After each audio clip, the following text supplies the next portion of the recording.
Sejam bem-vindos ao 9º capítulo dessa série sobre educação financeira. No capítulo anterior a gente falou um pouquinho sobre seguros e como eles podem nos ajudar, nos proteger ali de eventos graves, de coisas que realmente podem acabar com a nossa independência financeira ou pelo menos acabar com os nossos planos, né? Mas hoje o foco é desconstruir alguns conceitos, algumas coisas que falam por aí que estão evidentemente errados, né? Algumas falácias, algumas frases, enfim. O que as pessoas pensam sobre dinheiro geralmente não está certo. Senão estava todo mundo rico e a realidade que a gente enxerga não é essa. Aliás, sempre quando a gente quer construir alguma mudança, primeiro a gente tem que desconstruir aquilo que a gente sabe errado para depois construir o que realmente é o conhecimento. Então é isso que a gente vai fazer hoje aqui. Eu queria começar falando para vocês sobre a relação que a gente faz entre riqueza e ostentação. É muito comum quando a gente pensa em pessoas ricas, a gente imaginar pessoas lá num iate, em lugares muito caros, com carros caríssimos e ostentando, né?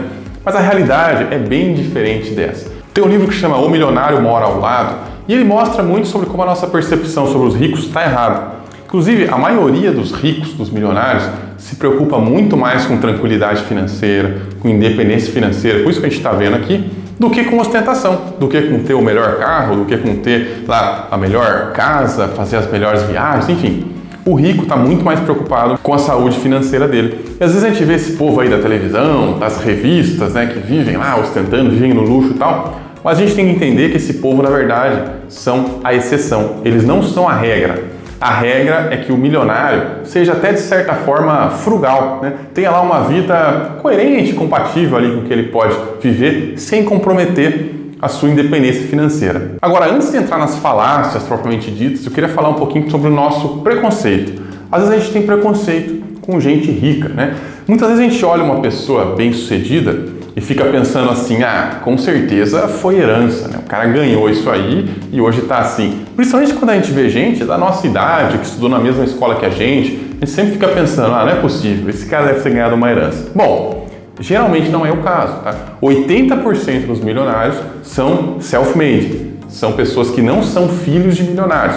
Eram filhos de pessoas normais, seja pobres, seja classe média, enfim, pessoas normais que se tornaram milionários sozinhos, a grande maioria.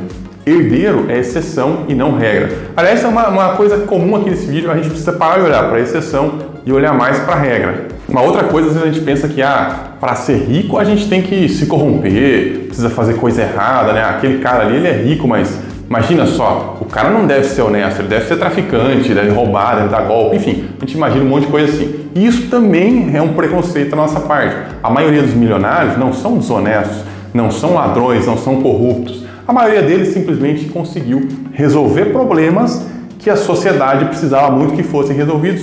Conseguiram aí fornecer soluções e são muito bem remunerados por isso. Claro que também teve aqueles que ficaram ricos fazendo coisas erradas, dando golpe, traficando drogas, fazendo coisas desse tipo, mas isso é tão raro, mas tão raro, que quando acontece, até sai no jornal. Aliás, o que sai no jornal é a exceção, não a regra, né? O cachorro faz xixi no poste, isso nunca sai no jornal, mas isso é o que mais acontece. Se o poste fizer xixi no cachorro, isso vai ser manchete nos jornais, porque é uma coisa extremamente esquisita. Mas não quer dizer que é a regra. Os cachorros continuam fazendo xixi no poste, a regra continua. Mas o que aparece no jornal é exceção. Isso é uma coisa que a gente tem que começar a se acostumar, começar a ter um olhar um pouco mais crítico. A corrupção não é a principal fonte de riqueza, mas nem de longe, nem de longe. Aliás, como diria lá o Jorge Benjor, se malandro soubesse como é bom ser honesto, seria honesto só por malandragem. E eu concordo muito com essa frase, e nem é só uma questão de dormir bem à noite, de ficar tranquilo com a própria consciência. É isso também, mas nem é só isso. Quem é honesto tem muita vantagem, tem a confiança das pessoas, acaba se dando melhor no meio profissional, no meio empresarial, enfim. Se o malandro soubesse como é bom ser honesto, seria honesto só por malandragem. Mas vamos falar um pouquinho sobre as falácias, que realmente é o foco desse vídeo, que são frases, muitas vezes as frases são verdadeiras, mas elas são usadas para transmitir uma ideia falsa ou errada, né? E a primeira que eu vou falar é: quem poupa não vive. Só se for não vive preocupado com dinheiro. Porque a gente sabe que quem poupa, na verdade, vive melhor. Aliás, a gente viu lá no capítulo 4 que o poupador, ele consegue ter coisas muito melhores do que o gastador com o mesmo dinheiro, né? Ou ele pode ter as mesmas coisas com metade do dinheiro, ou ele pode ter coisas muito melhores, né, com o mesmo dinheiro, com o mesmo gasto do gastador. Então, essa é uma falácia. Quem poupa vive e vive muito melhor do que quem gasta. Uma outra coisa também muito forte, não dá para viver sem dívida. É normal ter dívida, todo mundo tem. Primeiro que você não é todo mundo e sua mãe concordaria comigo. Depois que a maioria das pessoas também não faz exercício físico. A maioria das pessoas bebe mais do que deveria. A maioria das pessoas não lê livros, né? Enfim, a maioria das pessoas faz um monte de coisa medíocre. Por isso que elas são a maioria das pessoas, senão seria uma exceção. A gente precisa se acostumar a ser exceção. Porque se a gente for na média, a gente sempre vai ser medíocre, né? E nunca vai se destacar em nada, nunca vai ter nada. A maioria das pessoas não conquista tranquilidade financeira. A gente não pode olhar para a maioria, né? A maioria sempre acaba quebrando e dando muito dinheiro para o sistema. Uma outra boa é, mas e se eu morrer amanhã? Bom, se morrer amanhã, não vai fazer diferença nenhuma ter poupado ou não. O problema é se você não morrer, né? Porque a maioria não vai morrer amanhã e a maioria vai ficar velho, vai, né, cada vez mais a expectativa de vida aumenta e no final da vida você vai depender de caridade ou do governo, né, ou da sua família, enfim, eu nem sei qual dos três seria pior. Mas eu não tenho tempo para estudar sobre investimentos.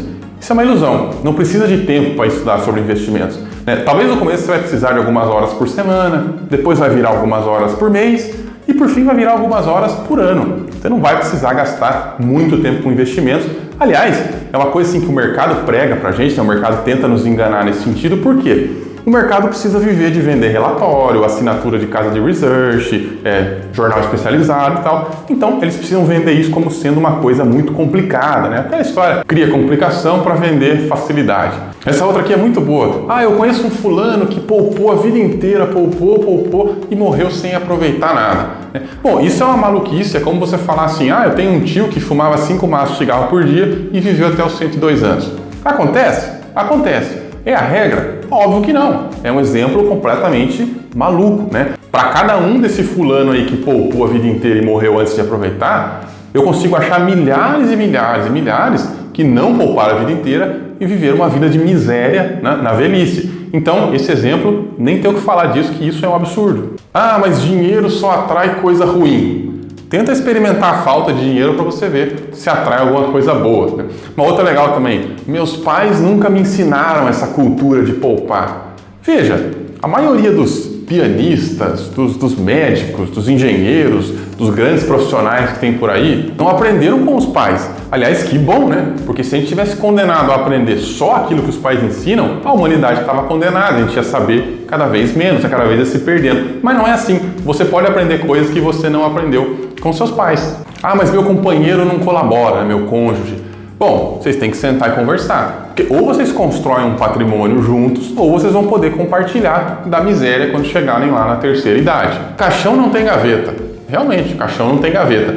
Mas algumas pessoas vão ficar aqui depois, aí talvez elas precisem de alguma coisa, seus dependentes e tal. Mas herança dá muita briga, né? Enfim, pode ser que dê briga mesmo. Mas às vezes a falta da herança pode criar miséria. Então é sim legal construir um patrimônio e que esse patrimônio fique aí para as próximas gerações, ou para os seus dependentes, para o seu cônjuge, enfim, seja lá quem for, que fique aqui depois que você tiver partido. Mas eu tenho filhos. Tá aí mais um motivo para você começar a poupar. Seus filhos certamente vão precisar, né? Cada vez mais o mercado de trabalho está exigente, cada vez precisa de mais formação, mais especialização, mais investimento.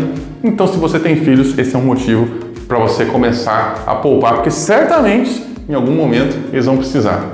Mas eu não tenho filhos. Bom, então você pode aproveitar que não tem filhos e poupar mais, atingir a tranquilidade financeira, a independência financeira mais rápido ainda. Olha só que sorte que você tem. Mas eu ganho pouco. Quando eu ganhar mais, aí sim eu vou conseguir poupar. Bom, essa é uma das maiores mentiras, né? Na verdade, quando você ganhar mais, você só vai gastar mais, porque assim, você não vai mudar, o seu salário vai mudar. Mas você não vai mudar quando você dobrar o seu salário. Né? Seu salário aumenta, você continua a mesma pessoa. Se você não poupa nada ganhando pouco, você também não vai poupar nada ganhando muito. Isso é uma baita de uma mentira. Né? Tem outro lado também, mas eu ganho muito, eu estou tranquilo e tal.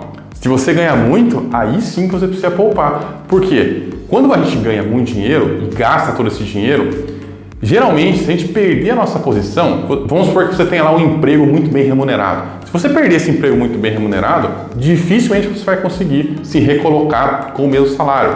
Mas eu sou um empresário e minha empresa está indo muito bem e eu ganho muito bem. Mesma coisa. Dificilmente você vai criar outra empresa da cartola, né, ganhando o mesmo que você ganhava na sua empresa anterior, que pode ter tido algum problema, enfim, pode acontecer alguma coisa. As coisas acontecem, tá? Às vezes a gente faz tudo certo, mesmo assim as coisas dão errado.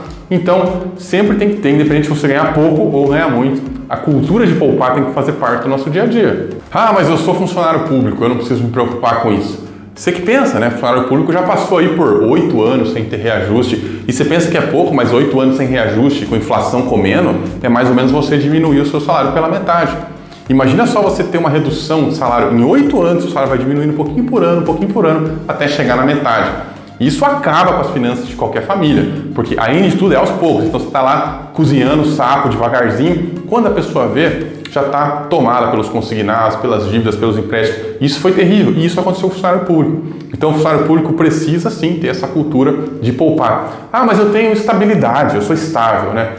Gente, isso aí não existe, né? Estabilidade existe até o momento que ela não existe mais. A gente teve um exemplo na Grécia, a Grécia começou a quebrar e conseguiram passar uma lei lá para demitir funcionários públicos estáveis, tá? É muito parecido com o nosso aqui, o funcionário público lá tem estabilidade, mas conseguiram tirar. E outra, regime estatutário muda a todo momento, né? Governo muda a todo momento e não tem nenhuma garantia que amanhã ou depois não vai ter um golpe de Estado, vai trocar a Constituição e vai ter uma regra nova. Pelo amor de Deus, gente, estabilidade é uma coisa que só existe na nossa cabeça. Amanhã isso aí pode deixar de existir e eu não confiaria nisso porque o risco de perder existe. Claro que provavelmente nunca isso vai acontecer. Provavelmente vai continuar tudo normal, mas estava tudo normal na Grécia também e lá aconteceu. Então, vamos ficar espertos, o salário público com estabilidade também precisa ter essa cultura de poupar, porque a gente nunca sabe quando vem o tempo das vacas magras, né?